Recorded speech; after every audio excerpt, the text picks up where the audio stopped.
And that's number 28 this week, and a very good morning from me, Adrian Just. Another lovely day in store. Looking at the weather, high this afternoon, 22 degrees. Wakey, wakey time now with Fishko and 60s Children. Watch the 60s children like a tramp. You and I, watching intellectual gypsies as it's off to love and in the sky.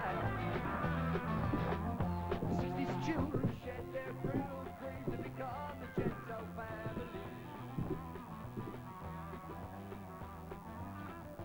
All the masters led the way to a newer kind of sensitivity. Watch my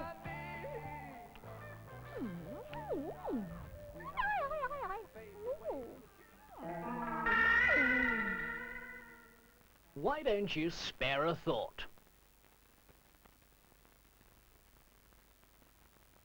Oh, my! Yeah, you. Where did you get all that? Tea, sugar for your cornflakes, your aluminium kettle, your snappy red t-shirt, your rubber shoes, and cotton pants. Take it all away, and where are you? Well, there you are. But don't worry, we've taken you apart piece by piece just to show how you're put together, to see where all those things really came from. Let's look back in history. For 300 years, Europeans were planting flags everywhere. South America, Africa, and Asia were all joined to Europe. They had good things we wanted, so we made them our colonies. And the British Empire was biggest of all. How did we do it? That's how. Britain had a really heavy navy, just blew everyone else out of the water and took their colonies too. The new colonies did get something out of it. More stable than before and lots of new ideas. But the important deal for us was that we were able to, suggest they produced the goods that we needed. Take that tea of yours. Today, a lot of it comes from Sri Lanka, a country that used to be called Ceylon. It also used to be Dutch, but the flag changed in 1815 when we grabbed it and made it a British colony. The coffee we planted there got wiped out by disease. But tea worked much better. The workers were brought from India and had to walk a lot of the way.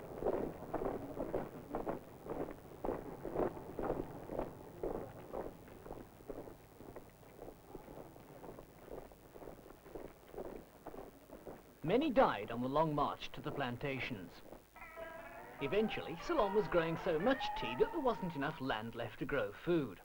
And when independence came in 1948, they were still furiously growing and picking tea that had to be sold to buy food. Now take that sugar. A lot that we use today comes from Mauritius. Quick change again here, French to British in 1810. It had an ideal climate for growing sugar, but hadn't enough people. We found a way. Slaves from Africa and Madagascar. Crammed together in the holds of ships, many died during the journey. But enough survived to grow the sugar all over the island. And we gobbled it up. Year after year, ships full of sugar sailed the ship. Well, anyway, there were lots of boats, and they got heavier and heavier as the years went on, and Mauritius grew more and more sugar and sent more and more to us. So, by the time it became independent in 1968, the island relied on sugar for 3/4 of its income. And take that kettle. You need aluminium to make kettles, or more especially aeroplanes. Where could we get it from? Just follow the faithful flag. Ghana in West Africa has bauxite, which is the ore you make aluminium from. But it wasn't just piled up on the beach. It was scattered here and there, all over the country. So we had to build a network of railways. And blast our way around Ghana.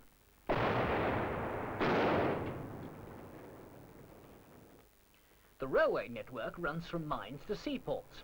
Colonists often started transport systems in the new countries which were for their benefit and not the local people's. Not much use for any other kind of travelling, or indeed when the last shovel full of bauxite has been scraped out of the ground.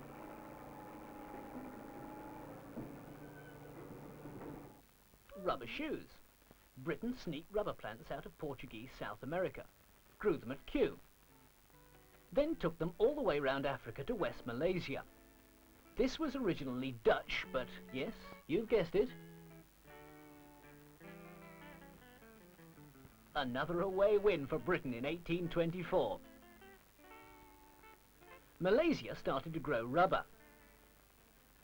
But the price really shot up with the invention of this machine.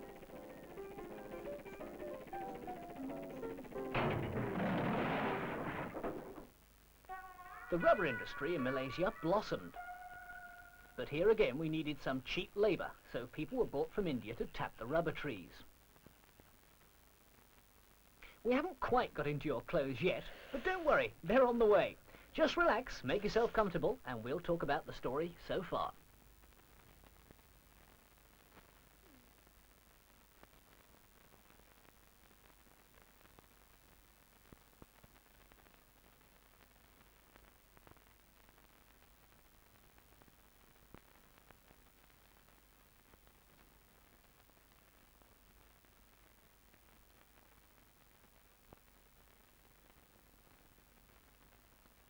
Ah, there you are. You've seen how we've grown to depend on other countries for our tea and sugar, aluminium, rubber, and soon we'll look at cotton. But let's see some of the problems these countries have. Mauritius, a small island off the coast of Africa, grows a lot of sugar and not much else, which is part of the problem. Not that it's a bad place for sugar. Cyclones often crash across the island and sugarcane is strong enough to stand up to them. And of course you can sell sugar overseas.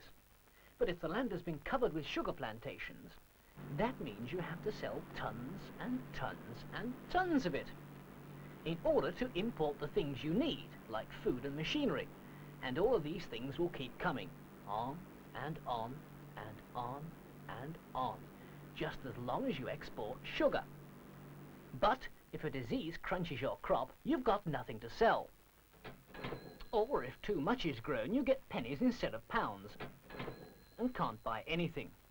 To avoid this dependence, Mauritius is trying to grow other crops between the sugar canes.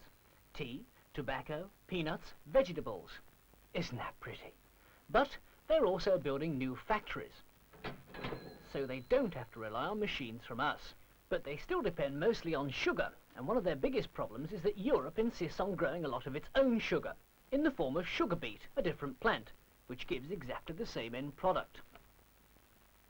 Now we can choose between our sugar and theirs and grow more ourselves if we want to, so we needn't buy their sugar when they try to bargain for a fair price. But if Mauritius doesn't sell all its crop, it won't be able to buy the things it needs, like clothes and food. So what can they do? Well, one answer is not just to grow crops like sugar or cocoa or coffee, but to produce manufactured goods, for which there's usually a better price. In India they've been trying to do this, but we don't make it easy for them. Cotton, all that white fluffy stuff, actually grows in India. And in the 17th century they used to spin it and weave it themselves. There were lots of small workshops making cotton goods, some of which were sent overseas. So there were plenty of jobs. But in the 19th century we began to import raw cotton to England's green and pleasant land, where lots of factories were springing up.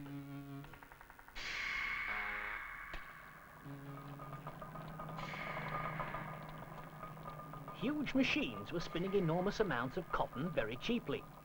So we were able to import raw cotton and then export cloth back to India.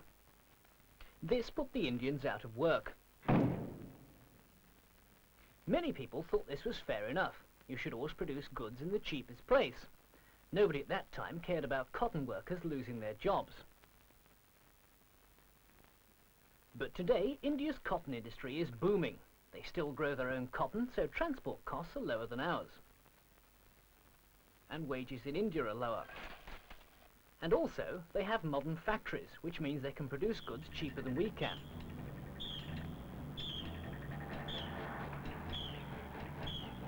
Meanwhile, our cotton industry is in trouble, old and inefficient.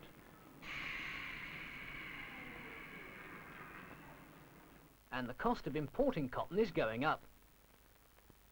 The British custom at this point is to slap on duties to keep Indian textiles out. and give expensive subsidies to our own dying industries. Should we be giving this kind of protection? Maybe it would be better for us to change to producing other things, so both we and the Indians could have work. The world is held together by trading links, many of which we in Britain started. Shouldn't we take the lead again and ensure these links are based on the kind of friendship and justice we would all like to see?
Oh well, here we are again.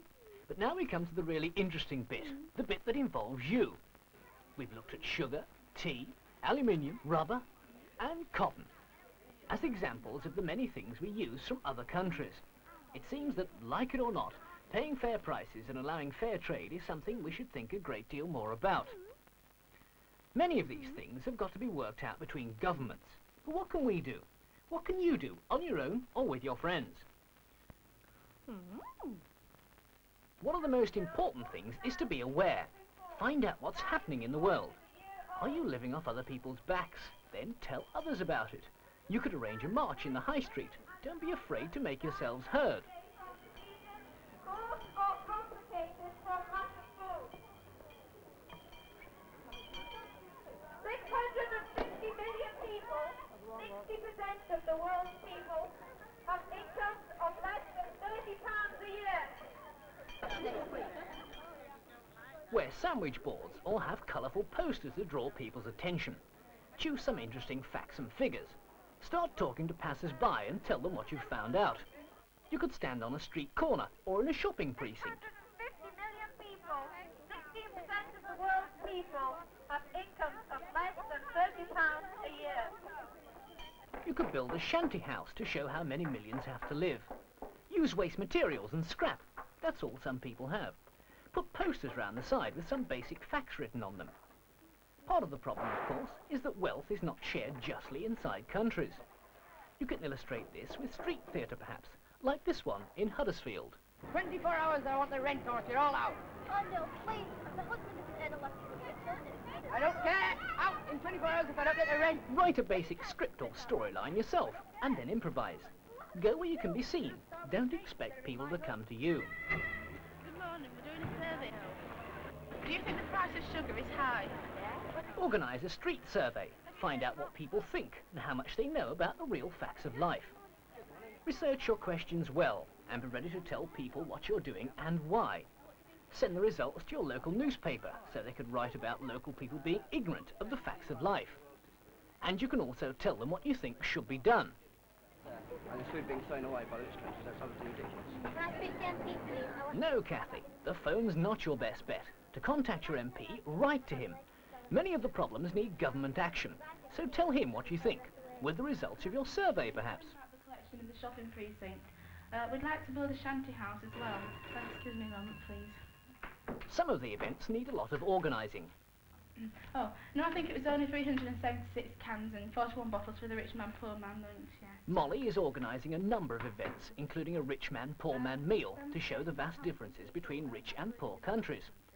Some of the events we've shown are fairly complicated, but can easily be done by a group of you working together. Use all the contacts you, your parents and friends have got, so as to get things cheap, or even free. Mention it's for a charity and it works wonders.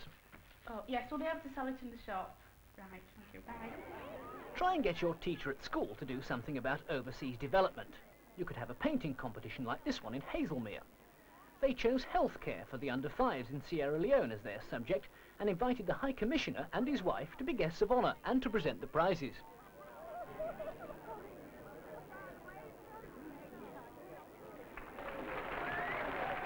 You could also link the subject you've chosen to your other work in geography or social studies. Village fetes, county fairs, agricultural shows, all these sort of events have stalls and sideshows. This is the place for you to be. They're ideal for collecting money for overseas projects and for putting your ideas across to lots of very interesting people. Well, quite interesting people. You could collect things in the weeks before and then sell them on a stall. This group collected books, lots of them. They always sell well. Set your imagination to work. Think up some weird and wonderful games. They could be general ones like this, or they could be games that tell people about world development at the same time. But the important thing is to make them interesting and exciting, so you'll attract plenty of customers.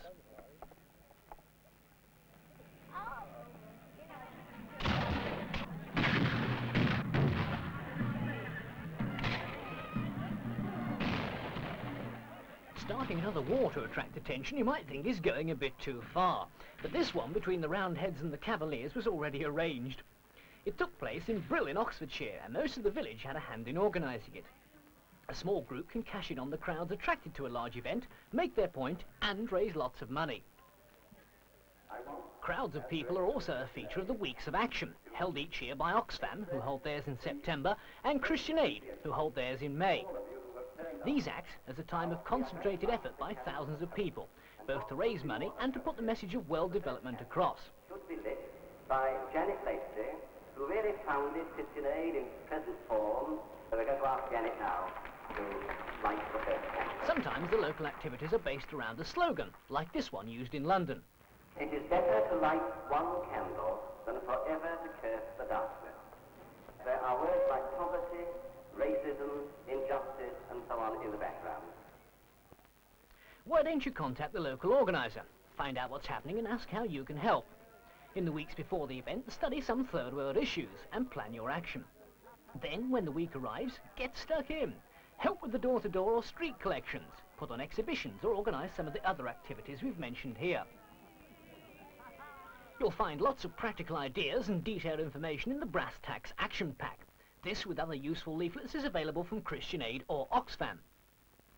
Under the Ground by John Maynard and Michael Hewlett. Sometimes there are national competitions to enter, like this one for writing songs.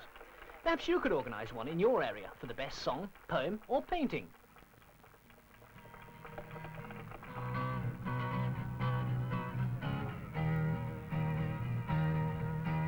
Under the ground is the bubbling bright water. Under the waves there are fish in the sea. Far in the winds and the tide and the sunshine, who will go catch them? Well, you've seen how closely your life is linked to the poverty of people all over the world. And you've seen some of the practical ways you can help change things. Now, it's up to you. What are you going to do? You are great, you are wonderful. Give her a man and she'll show you